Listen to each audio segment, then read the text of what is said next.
the middle of the 19th century, I think there were 90 million acres of longleaf pine forest that stretched from Virginia to Texas.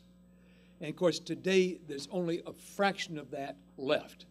Heavy timbering in the late 19th and early 20th century took care of that. But there's a small group of people that are trying to bring the longleaf back. And one of the prime people is Charlie Tarver, who has been one of the founders of the Longleaf Pine Alliance.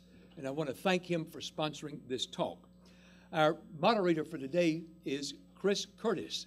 We're very fortunate to have him. Chris is the chairman of the history department at Armstrong State University, and he's recently been named Dean of the College of Liberal Arts.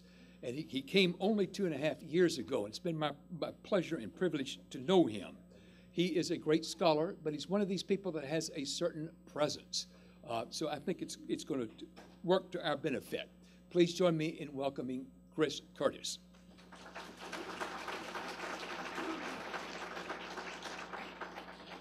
Thank you, Paul.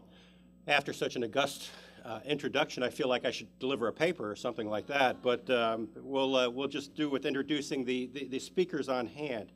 I do want to ask, coming out of lunch, that if everybody would check and make sure that their phones are turned off or down, or make the necessary adjustments that are needed.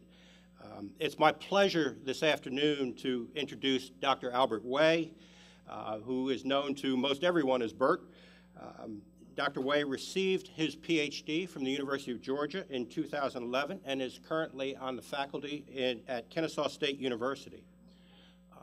While a graduate student studying at Georgia, he won the Warner Fite Award as the most distinguished graduate student in U.S. history and the Excellence in Research Award for the best dissertation in the humanities. Signs of tremendous promise and potential. We saw that promise and potential come to fruition in his first book, Conserving Southern Longleaf, Herbert L. Stoddard and the Rise of Ecological Land Management. The book demonstrates the importance of fire supplied by human hands in maintaining the healthy cycle of growth and the role of Native Americans in supplying that fire. That in turn led to a second book, The Art of Managing Longleaf by Leon Neal, in which Bert and along with Paul Sutter assisted in publication. Bert has been a visiting fellow at the National Museum of American History, the Institute of Southern Studies in Columbia. He has served as a research assistant and visiting scientist at the Joseph W. Jones Ecological Center in Southwest Georgia, which is a focal point for the restoration of longleaf pine in the United States. He is currently at work on a new book about the environment and plant genetics, but today we're going to get to hear about longleaf pine, and he's going to present his paper, Longleaf Pine, From Plank to Pulp, Production and Consumption on Georgia's Coastal Plain from 1870 to 1930. Please join me in welcoming Dr. Bert Way.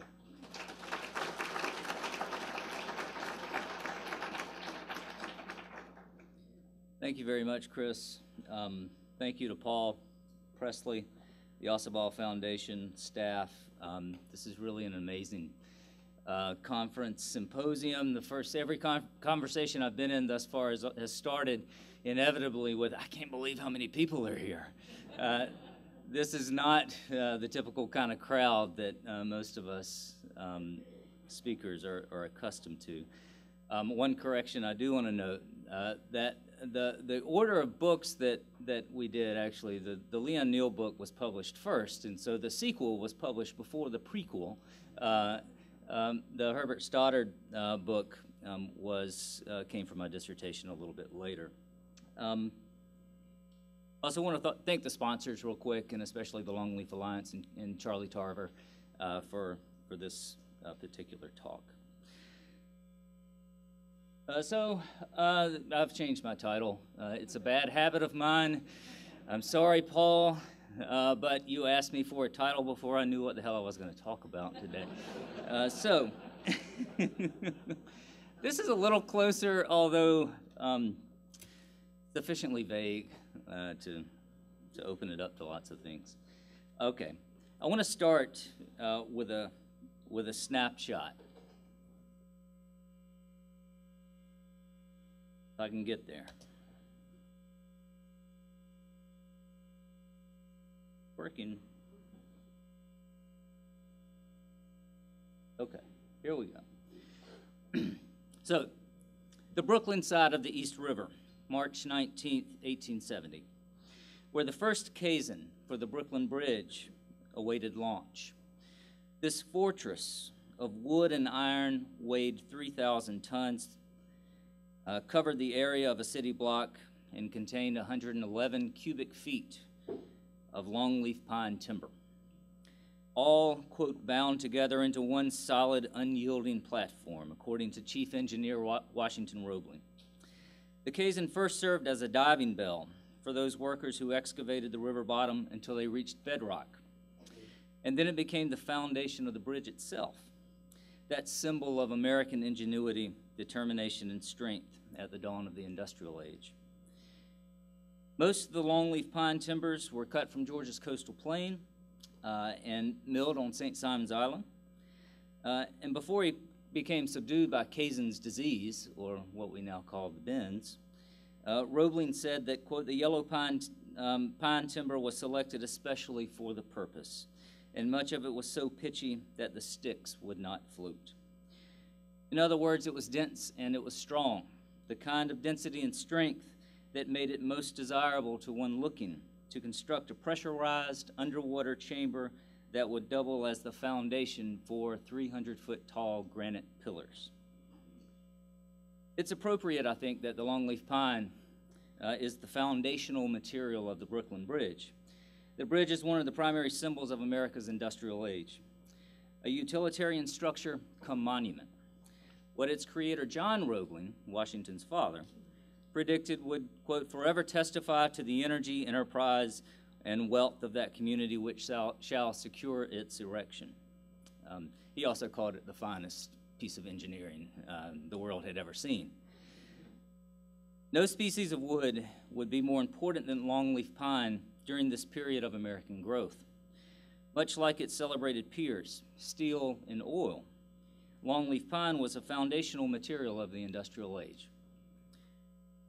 The longleaf pine's region, the region's importance in the industrial age was largely one of timing. Vast stores of northeastern and midwestern lumber were diminished at this time of greatest demand, and the forests of the Pacific Northwest were remote and in the days of early exploitation. The South and its forests, though, were in a prime position to step in.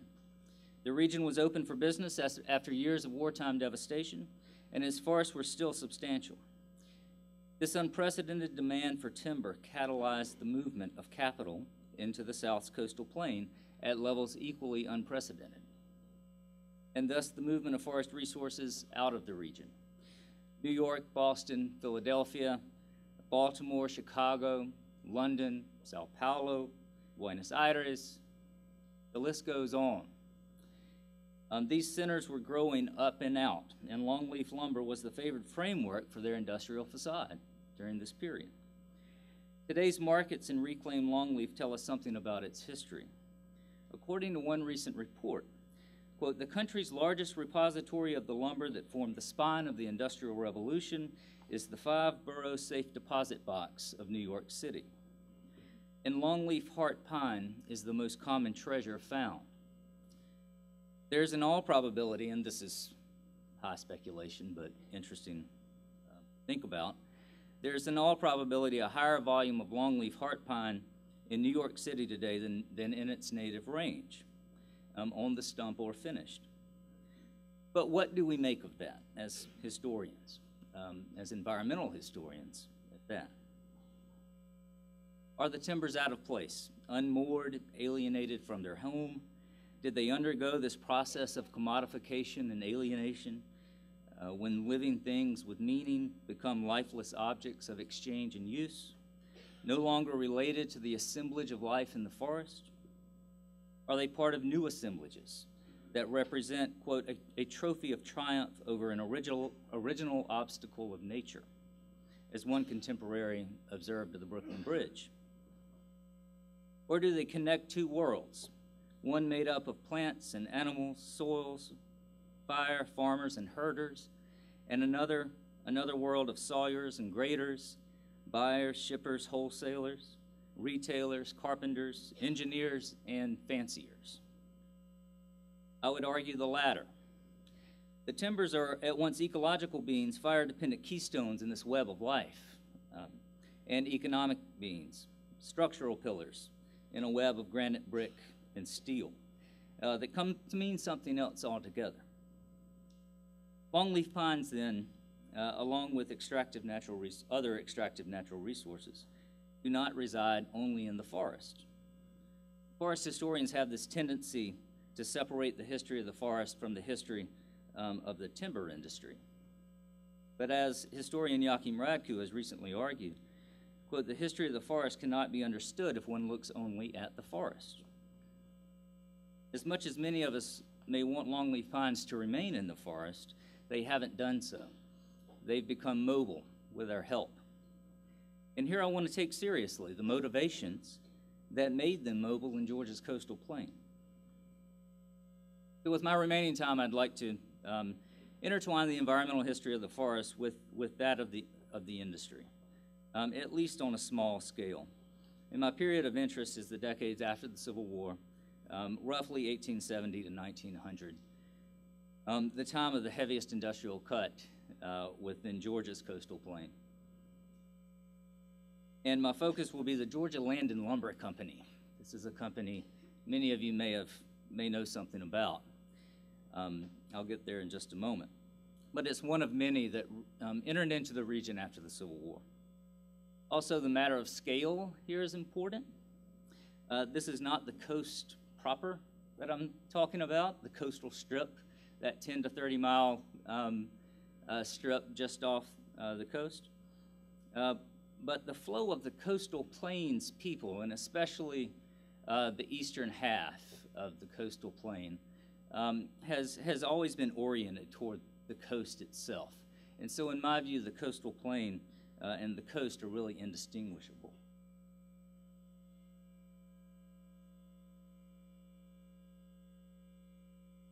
So it borders on the obvious to say that longleaf pine's economic strengths reside in its nature, but I think it's necessary to do so. That wood was so valuable and durable and strong because of its ecosystem's evolutionary history. The Georgia's longleaf pine region was part of, as Paul mentioned, part of that 90 million acre ecoregion, give or take a few acres, that included the entirety of the southern coastal plain, from southern Virginia clear across to East Texas. The region is bound together by a number of characteristics and is by no means a monolithic region. But one of the most important traits that all of this region shares is the frequent occurrence of fire. That is, as one early observer remarked, this is the forest that fire made. Lightning-caused fires began to sweep through the region soon after the last glacial period, more or less 12,000 years ago, probably more. And coastal plain plant communities developed adaptive strategies to survive. These natural communities not only resisted fire's efforts at destruction, their very survival became dependent upon it. And this was the kind of fire that was usually low level, didn't cause much destruction in the canopy, unless it's under severe circumstances. These natural, more than all of that, plants, animals, and fire became locked into a cycle of mutual dependence with one another. Fire needed the resinous needles of longleaf pine and the flammable grasses of the longleaf system as much as the system needed fire. Around the same time the system was taking shape as we know it, Native Americans arrived and adopted fire as a tool to shape the woods for their own purposes. And when European colonists and African slaves arrived, they too adopted fire as a tool. And the result, this. What's come to be known as this classic, although rare in this form, southern scene. Open woodland with a grassy understory, lightly shaded by a canopy of 100-foot tall longleaf pines. This picture was taken by my friend Leon Neal, who Paul Sutter and I worked with closely for several years. Leon is a great forester. He's also a great photographer. and he's got some really beautiful images. So I've already covered about 5,000 years of history in about 2 sentences. Let me cover 150 years in 1 sentence. Colonists and slaves used this forest to graze livestock and to cut timber for home use and export. And antebellum planters, slaves, and yeoman farmers continued to do so on a somewhat larger scale. So that by the time of the Civil War, there was actually very little mature longleaf pine remaining along the coast, the Georgia coast proper. One botanist working for the USDA in the 1880s, Clarence Moore, described the 10 to 30 mile wide strip of coastline like this. The longleaf pine once prevailed there, but almost everywhere along the coast, the original timber has been removed.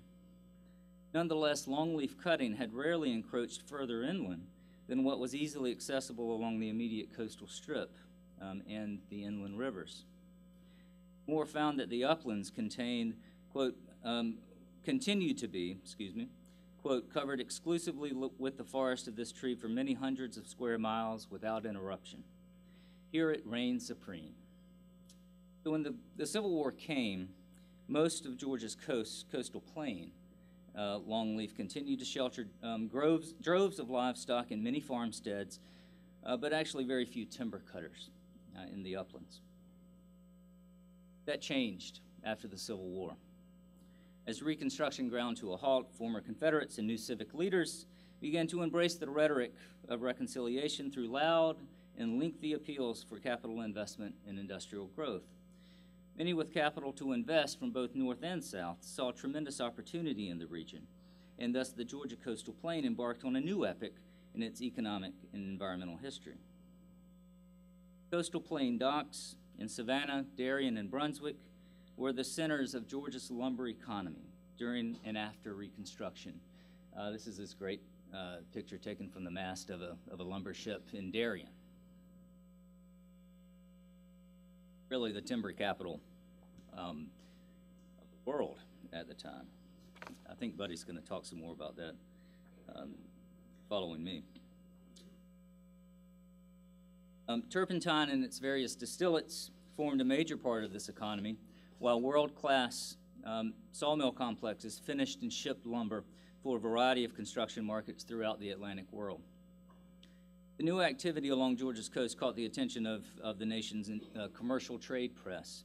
DuBose Review, one of the most well-known commercial presses and journals in the South, was one of many publications that announced the business in Georgia pine lumber, quote, is deserving of the gravest consideration by capitalists who desire to invest in southern lands. The lumber trade in South Georgia is assuming proportions almost incredible. And this was a fit enticement for anyone looking for a business, quote, with so little risk and so certain a remuneration. William Pitt Eastman and William E. Dodge were among the earliest Northeasterners to send capital into Georgia. Eastman, a New Hampshire-born manufacturer, ventured into the region in 1866 to scout out potential land for purchase, and 2 years later secured over 300,000 acres of land between the Oconee and the Ocmulgee rivers, right above their confluence with the Altamaha. Eastman then joined with Dodge and Dodge's sons to form the Georgia Land and Lumber Company. And they soon began to develop the infrastructure to move longleaf fiber from the forest to finished product. Eastman soon sold, some might say stole, but sold his stock in the company. He decided to concentrate on developing the newly named town of Eastman, Georgia, nicely named after him. And William E. Dodge and his family really took over. So that I'm following Max after his maps. I spent like 3 hours just drawing that yellow line around the... I couldn't figure out how to get the Google Earth text off of this map either, so... Anyway, so this this more or less represents the acreage that Dodge and Eastman and others. They weren't the only ones, but really William E. Dodge comes to represent this company and his family. And of course, they don't own all of that, but it's if you see a map, there's only one poor reproduction of the map that I've seen that actually pieces together all of their acreage. And so, I mean, it looks like a southern national forest, you know, with just little spots of acreage all over the place.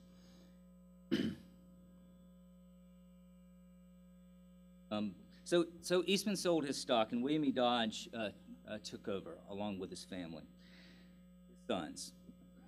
And Dodge's biography, I think, provides critical context for the post-war cutover, and the cutover is sort of what we've come to call this period from 1870 to 1920, more or less. A New Yorker with a background in the import of metals and other goods, as well as the buying and cutting of extensive timber holdings in the Northeast, the Midwest, and Canada, Dodge was experienced in penetrating undeveloped forest and bringing product to market. His Georgia company amassed initial capital investment of $1.5 million, and his son Anson G.P. Dodge, known as Alphabet Dodge, soon moved south from their timber stronghold in Ontario to oversee the operation. Of course, these Dodges have been memorialized here around along the coast, most famously by Eugenia Price's novels, St. Simon's, the Dodge who rebuilt Christ Church and all of that was William E. Dodge's grandson.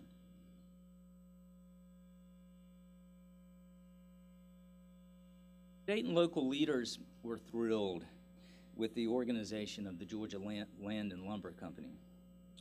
This was just the sort of capital investment they were hoping to pull. They were hoping would pull the state out of the doldrums of Reconstruction and propel it toward an industrial future. Someone of Dodge's prominence was especially notable. The state legislature, being, quote, mindful of the interest taken by yourself and friends in the commercial prosperity of our state, carved a new county from the heart of these lands and named it Dodge in his honor.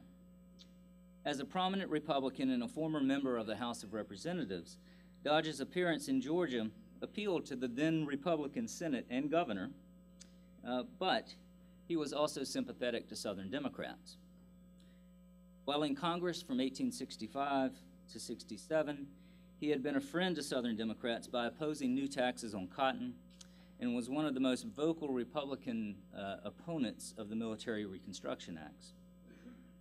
Despite being a Republican, Dodge had long watched out for the interest of the Southern planter class because his interests were largely the same as theirs.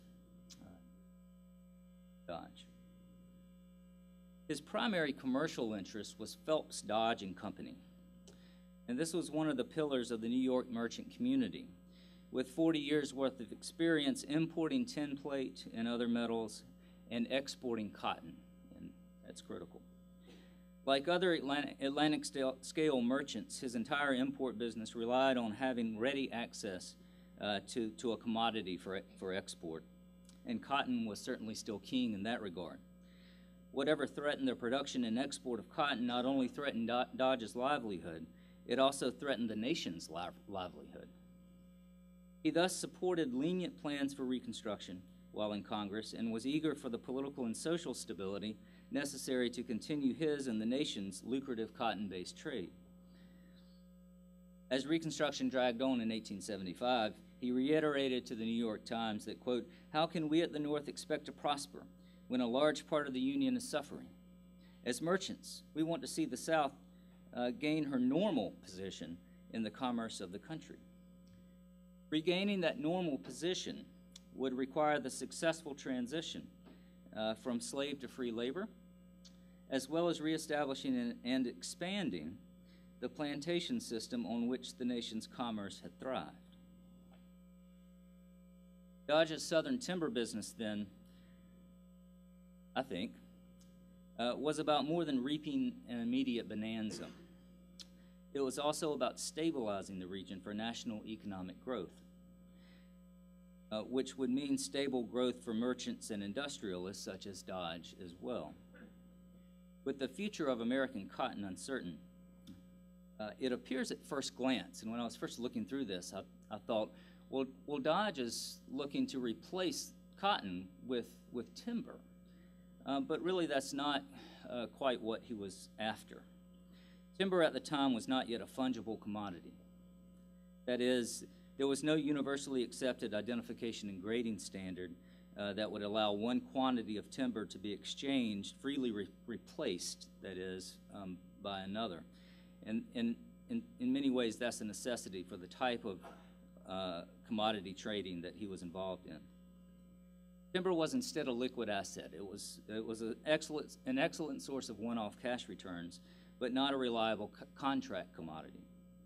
And importantly, timber was not yet seen as a renewable resource that could maintain a stable position in the market economy. Very few large operators entered the timber market to stay, and those who did experienced incredible volatility due to competition and overcutting. So Dodge's timber operation was certainly a hedge against unsure cotton production, but it was not a replacement for it. Instead, Dodge and others saw the timber industry as an incubator, as an incubator for agricultural and thus economic growth. As a short-term industrial-scaled operation, Dodge's timber business would, in theory, lay the infrastructural groundwork for stable commodity production, which would then fuel the national economy. It would open new land for agricultural expansion, provide an immediate source of freight to support a fledgling rail network, and create a wage job market to aid in the transition from slave to free labor. This is theory what would happen. Once the timber was gone, the region could make this easy transition into more stable markets, primarily cotton. The prospectus of the Georgia Land and Lumber Company stressed this potential shift. The timber operation would encourage industrious habits in the local population and encourage immigration, so that, quote, at least 2/3 of the land can be sold as the timber is removed for good average cotton land. So rather than solely being a profiteering end game, and it was in part that as well, but rather than solely being that, I think timber was supposed to be an embryonic stage in the long-term process of industrial development and national economic growth. Dodge predicted as much on his public tour of his Georgia lands. He reassured the state that, quote, the next decade would be signalized by extraordinary progress, and the capital from abroad would be increasingly attracted to the South, and especially to Georgia. So it's easy to dismiss talk like this as hollow boosterish rhetoric or high-minded justification for rapacious exploitation, but I think that diminishes the classical economic thinking behind it. This was a normative economic worldview, and it was highly influential. Invest in infrastructure, cultivate a comparative advantage in choice commodities, such as cotton in the long term, timber in the short term, expand access to new markets of supply and demand, and prosperity will follow. Railroads were the linchpin for such plans. Most of the antebellum South had relied on primarily wagon and river transport for their goods, which had worked well for communities near rivers. But those in the coastal plain backcountry, the lack of rail had left them isolated from markets. Those few rail lines that did penetrate the backcountry could hardly find enough freight to cover cost. Southern Railroad boosters then faced a dilemma. They needed freight-paying producers to live along the lines to make the venture possible or profitable, but producers would not move into isolated areas without an established transportation network to haul their goods to market. So the post-war solution was twofold. First, court the timber interest to clear the countryside and provide freight, and then promotes settlement schemes with the promise of cheap land and cheap shipping costs. And just such a plan accounts for the Dodge Company's discovery of Georgia's coastal plain. The Macon and Brunswick Railroad, here shown as the East Tennessee, Virginia, and Georgia, which bought it out in 1881. The Macon and Brunswick had languished since it was chartered in 1856, its completion seemingly always on the horizon. That changed when its president, George Hazelhurst, another town name along the line, met William Eastman and introduced him to the large and well-timbered tract of land that they ended up purchasing. So Eastman and Dodge's commitment to develop and extract timber gave Hazelhurst the impetus to finish the road at last in 1870, only 2 years after the company formally organized, the Dodge Company. In addition to this sort of internal development, Phelps Dodge and Company, William Dodge's main trading company, had extensive commercial networks already in place. So the Georgia Land and Lumber Company was uniquely positioned to capitalize on this post-boom. The company prospectus made as much of Dodge's position in the Atlantic marketplace as it did the actual land and lumber that it owned.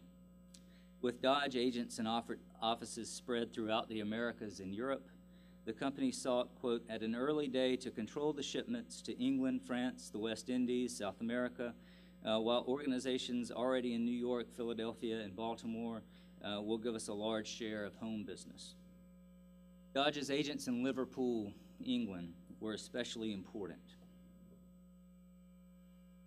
Docks in Liverpool in the 1880s. Phelps Dodge and Company already had a subsidiary firm in Liverpool, providing Dodge's Georgia interests with this ready outlet for English and European markets. English and European builders had long known of longleaf pine, where it was called pitch pine, sometimes referred to as Georgia pine in England, but usually pitch. And during Dodge's years of operation, longleaf pine became really one of Europe's favored construction materials. One English lumber trade manual summed up its status in the 1890s like this: of far more importance than the white pine is the pitch pine. It is the timber or material of construction of the hour. Next to the oak, the pitch pine is the wood that most enters into church, school, and house fittings, and it also finds a place in shipbuilding and coal mining, the framework at the pits, at the pit mouths being mostly of this wood. There's a market opportunity for anyone. There's a pretty brisk market in reclaimed heart pine in England that you could capture. Closer to the land, the company was rightly proud of their newly acquired acreage. For its timber and the infrastructure placed them at a competitive advantage over other timber interests. It was, quote, a land covered with longleaf yellow pine timber of a superior quality. The company estimated, quote, an almost immediate production of 30 million board feet per year, with the safest estimates of up to $10 per 1,000 feet in net profit. In other words, they had a lot of timber and a lot of capacity, and both the timber and its markets were easily accessible.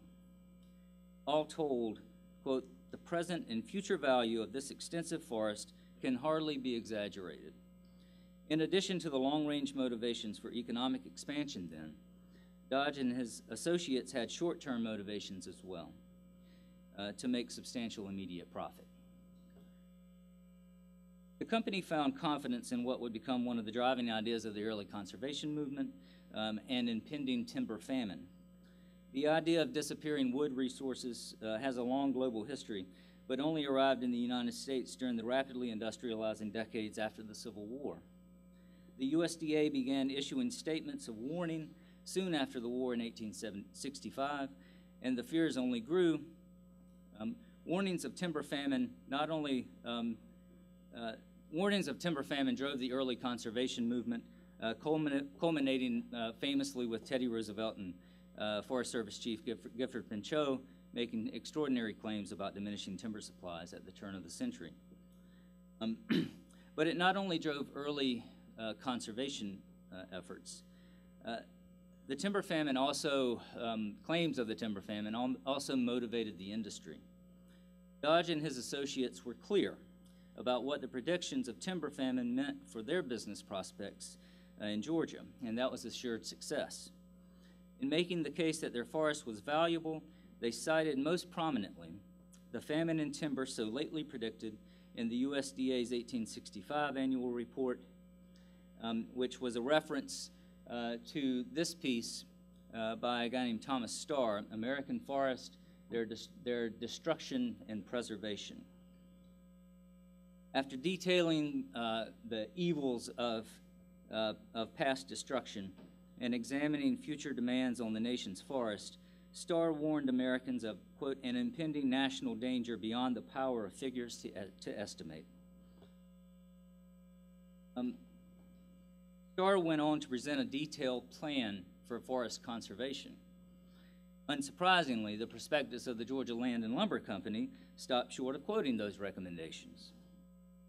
Instead, it stressed Starr's predictions of timber famine as another economic justification for the company's existence, this one of a short-term variety.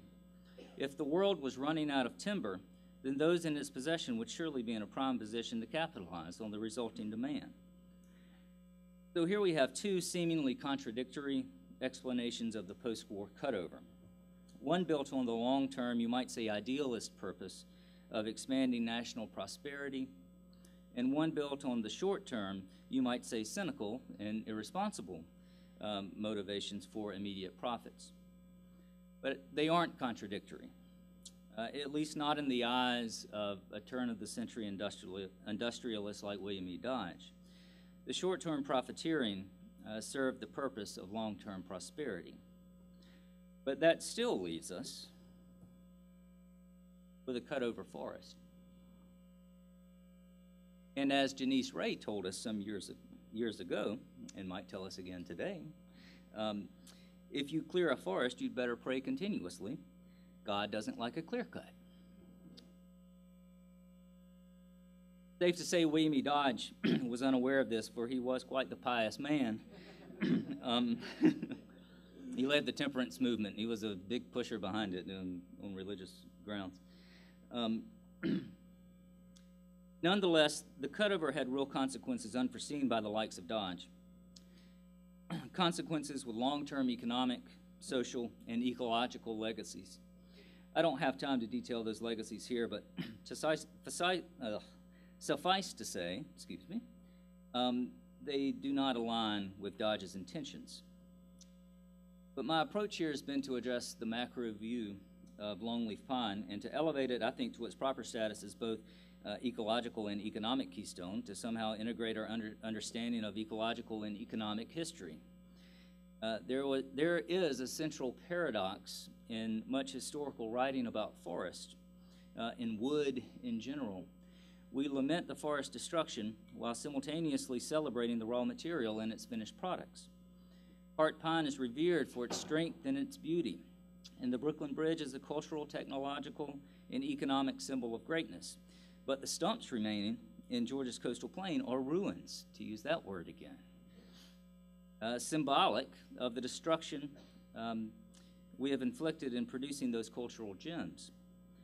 So I think both of these stories, though, are of a piece, interconnected in a web of people, institutions, and ideas that transforms ecological actors into ecological actors into economic actors, both with considerable value in their own right.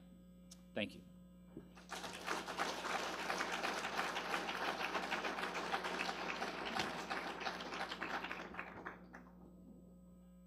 Thank you, Bert.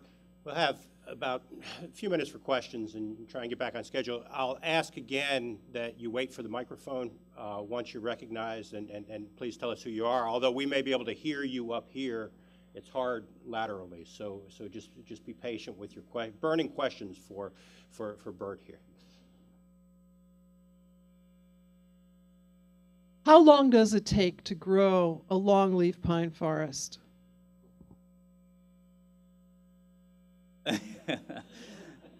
A longleaf, its typical lifespan, it can last 400 to 500 years, sometimes 6.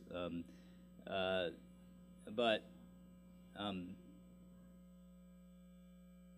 it takes time. So you can't just cut and replant. Pardon? You can't cut and replant. Well, you can these days, and the Longleaf Alliance has done a lot of great work to figure out how. The best way to do it is single tree selection and to manage for the long term, if possible, with your tract of land.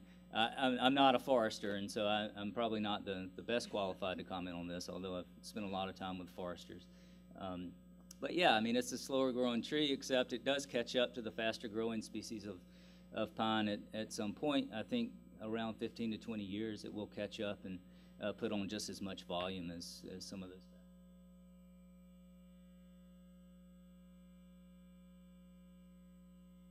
Mike's coming.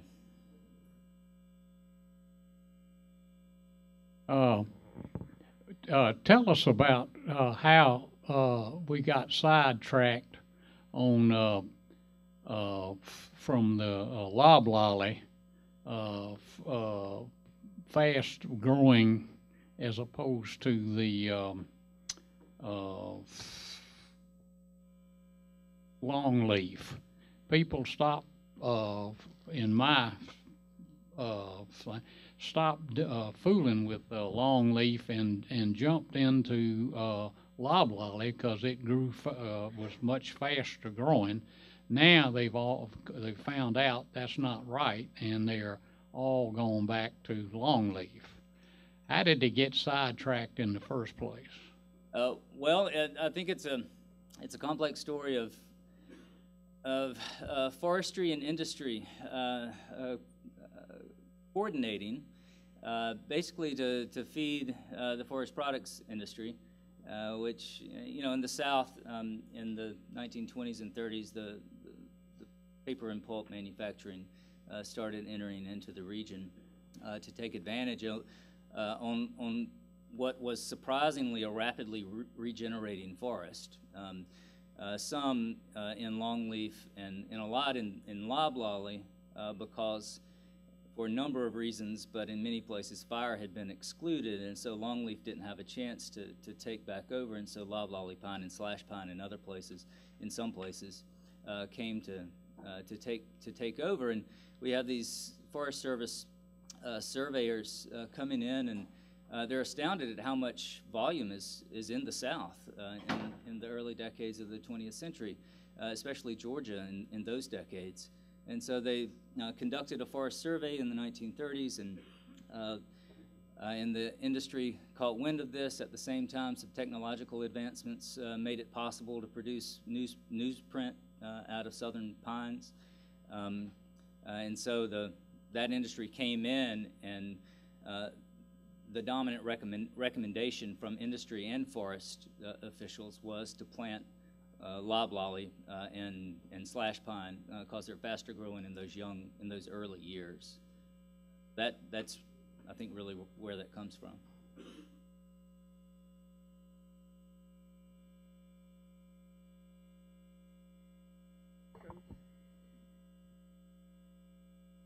Was the longleaf pine ever used as a turpentine tree, or has always been strictly a lumber? It was turpentine, yep. It was the favored. Longleaf and slash pine were the two favored trees for turpentining. And sort of on a side of that, a book came out a few years ago called Slavery by Another Name, which is rather scathing about the turpentine industry and the transition from slavery to free labor, so to speak. System. Yeah. This is obviously I'm not touching on the story on the ground, right? I mean, how does this play out? I mentioned that Dodge and others are interested in, establishing this transition from slave to free labor, and indeed they are very much part of this process. And so, who's doing all the work on the ground? Mostly African American freed people now, and many oftentimes sharecroppers who would, work work a plot of cotton or other agricultural crops, and then come in seasonally to work these timber crops, either turpentining, often in labor camps, or as part of the saw timber industry. So yeah, I mean, there's a lot of social history on the ground here that I very much overlooked, but it's certainly important, critical. Is there anything like dark tourism to go abroad and see the Georgia longleaf being incorporated into buildings? Yeah. This is one of the most interesting parts of the story, I think, and what really got me thinking about it is that this story in the New York Times a couple of years ago about reclaimed heart pine, the industry, and a lot of the guys who are in the industry and buying up a lot of that New York City wood couch what they're doing, and I would love to hear from anyone who is in this, doing some of this, but they couch it as we are reclaiming this timber for our region, right, and bringing it back. Yeah, and so there are all sorts of there are now international markets completely. Nobody's doing it. Nobody knows it's there probably. I don't know of anyone who's I would be really interested. I'd love to take that tour.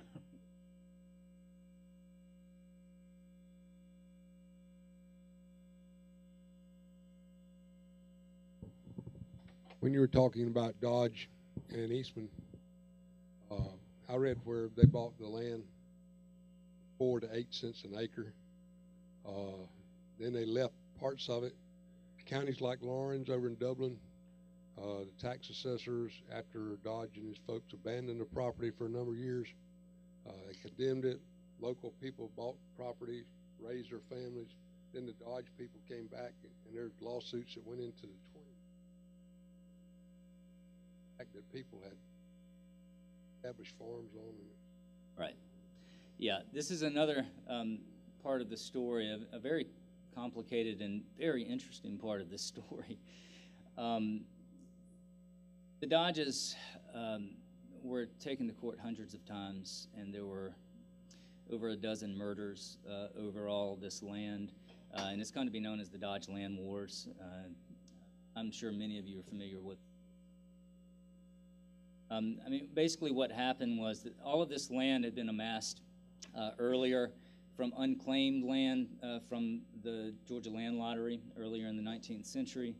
And then it was sold, went through a series of sales, and then ended up with the state of Indiana because of various banknotes being sold to them. And one year they did not pay their taxes on it. And so especially Telfair County, the court clerk said, okay, they didn't pay taxes, so I can sell this, I can sell all this land. And so, indeed, Telfair County sold hundreds of lots, and so there were people living there, yes, raising family in their farmsteads, etc. And suddenly they're being told that they don't own it anymore. And so they and many others, I think, have legitimate claim in court to the land.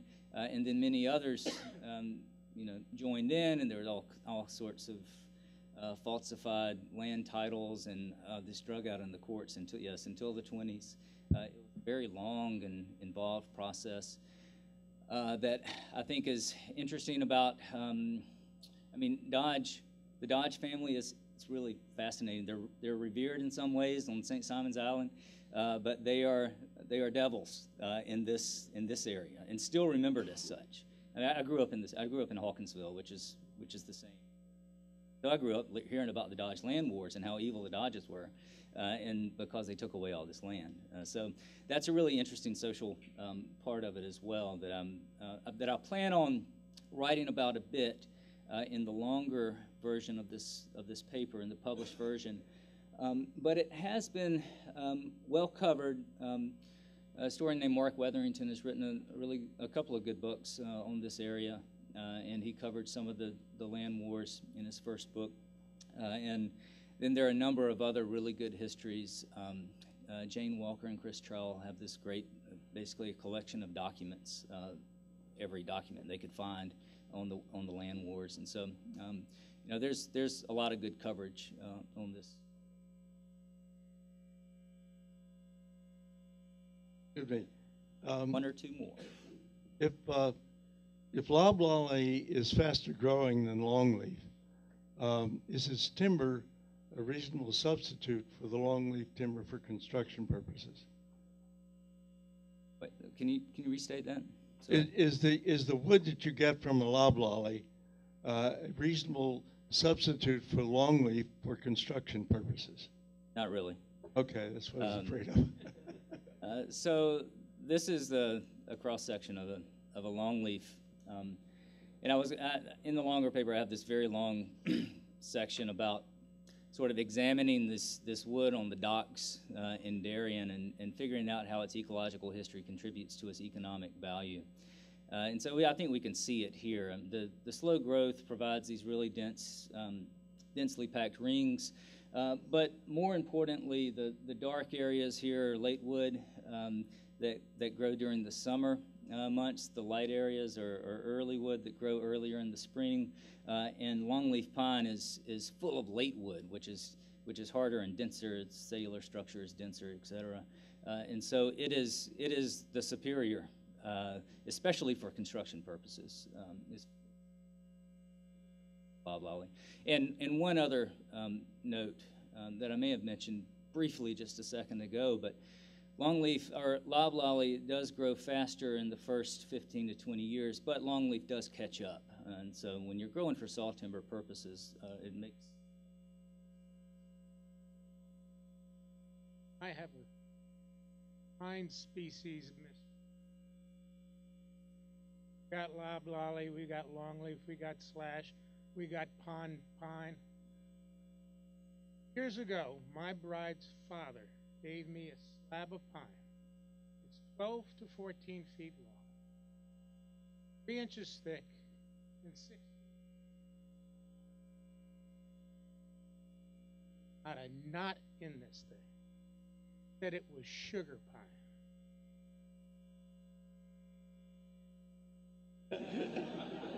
I better look again. Maybe it's maple or something. Well, we can end with that, just going to show that with all of the erudition on display here this weekend, there are still things we don't know yet. Please, thank you.